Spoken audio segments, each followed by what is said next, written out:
What's going on, everyone? So today we're going to be going over a mistake I made. Now, as you can see, the car is completely done. I went ahead and started good after I placed the fuse. The only issue is that when I actually did the timing belt, I went ahead and I tensioned it too tight. So when I started the car, I heard a howling noise from the timing belt, and it looks like that, you can over tighten these things. So I unfortunately have to go back, fix my mistake, because I don't want a howling timing belt and then premature wear on my bearings. So we're going to go ahead and fix that. So I thought this would be a cool opportunity to go ahead and record a time lapse of me removing, pretty much all the items here to get to the timing belt, and then go ahead and retension it. I think that now that everything's been cleaned and degreased, this should actually go a lot smoother than what it did before. So I'm going to go ahead and set you guys up for a time lapse, and I hope you guys all enjoy it.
Oh boy.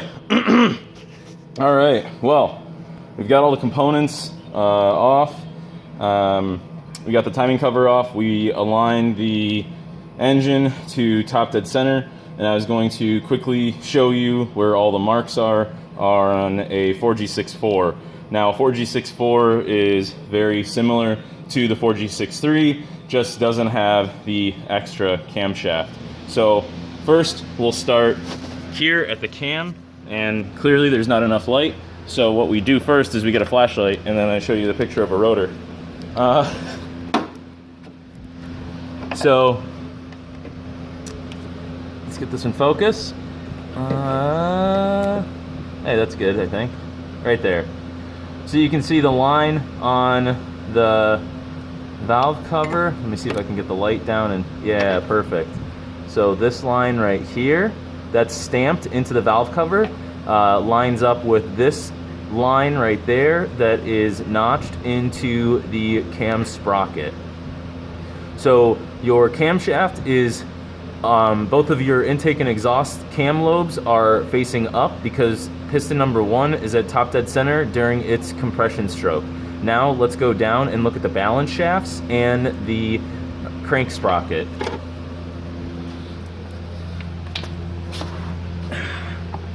So we've got our crank, one of our balance shafts right here. So you can see that's clearly painted white. Ah, that's better. Let's zoom in. That's painted, oh, it's painted white right there. And that mark lines up with that arrow right there. Next, so this is one of the balance shafts. Then we look at the crank sprocket here. So let's zoom out. So this guy right here is our crank sprocket. And let me see if I can get the light. Ay, come on. Oy vey. Oh man. This notch up there. Oi, this notch. This notch up there that has a little bit of white right next to that little casting right there on the oil pump. Those two marks should be lined up. Hoy, next, now the last balance shaft, which is really hard to see from down here, but you can see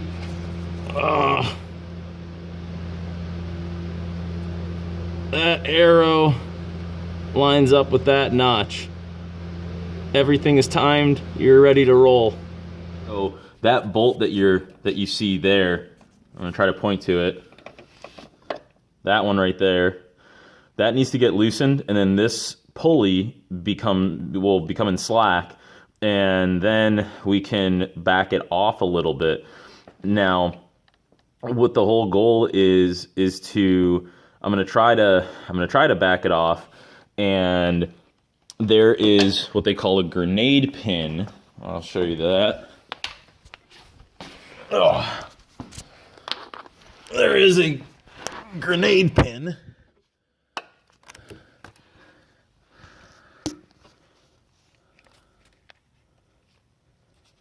Right there.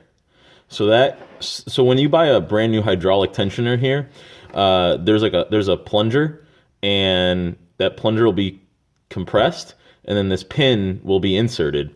Now the whole, like, there's a couple ways to do this timing belt, and I think the easiest way to do it while it's in car, while the engine is in the vehicle, is what a lot of guys even do when it's out of the vehicle, is that they tension this pulley.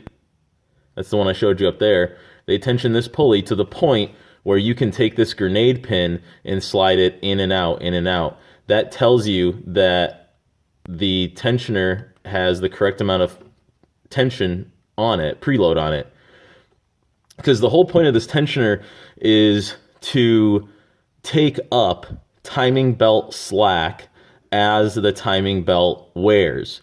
So really your base tension on the belt is set by this pulley, and then over time, as the timing belt develops slack, then that hydraulic plunger will slowly extend, pressing on an arm mechanism, thus and then providing essentially the same amount of tension that you gave it on the first day of installing the belt.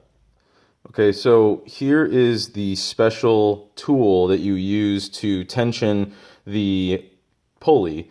Now, you don't necessarily have to purchase this. You can use 2 Allen keys and then stuff them in the hole, and then take a screwdriver in between these 2 Allen keys, and then crank it one way.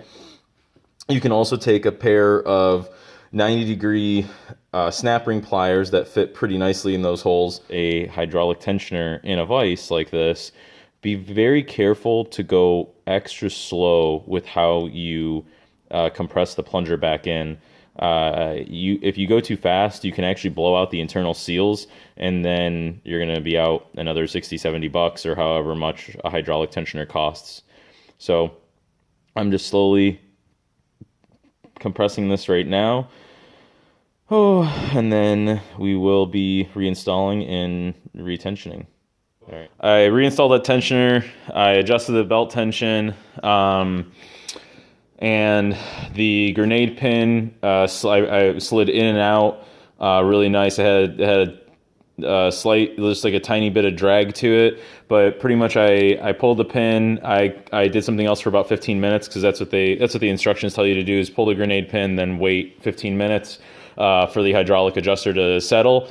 So I did that, and then I re-rotated the engine, and then I went ahead and I tried slipping in the grenade pin, and the grenade pin went in. It was a tiny bit tight, but that just tells me that my base belt tension was maybe just a hair on the loose side, I think, or maybe a hair on the tight side. Nevertheless, it still went in pretty, it still was going to go in. So to me, that's perfectly fine. So as you can see, everything is disassembled still, and we will have it reassembled in 3, 2, 1. All right, guys, we're back. So everything's done. Everything's buttoned up. Timing belt and the adjustment is all done. All the drive belts, all the accessories. I had to button up some other things underneath, like shields, like splash shields and such. I got that one coolant hose that crosses over, and the crossover pipe that I modified. All that's all in and zip tied and stuff put away. Got the air box in. Everything's ready. Coolant system's filled up. Ready to start it up and see if anything happens. So she started up really nice. No leaks to report. This thing sounds smooth. All I hear is the valves ticking. They sound great. Tick, tick, tick, tick, tick, tick, tick. So let me see if I can get some better light. This is better. So no leaks on the trans lines that I did there. Nothing there. No weeping on the JV weld that I put over there. This is just from me filling it.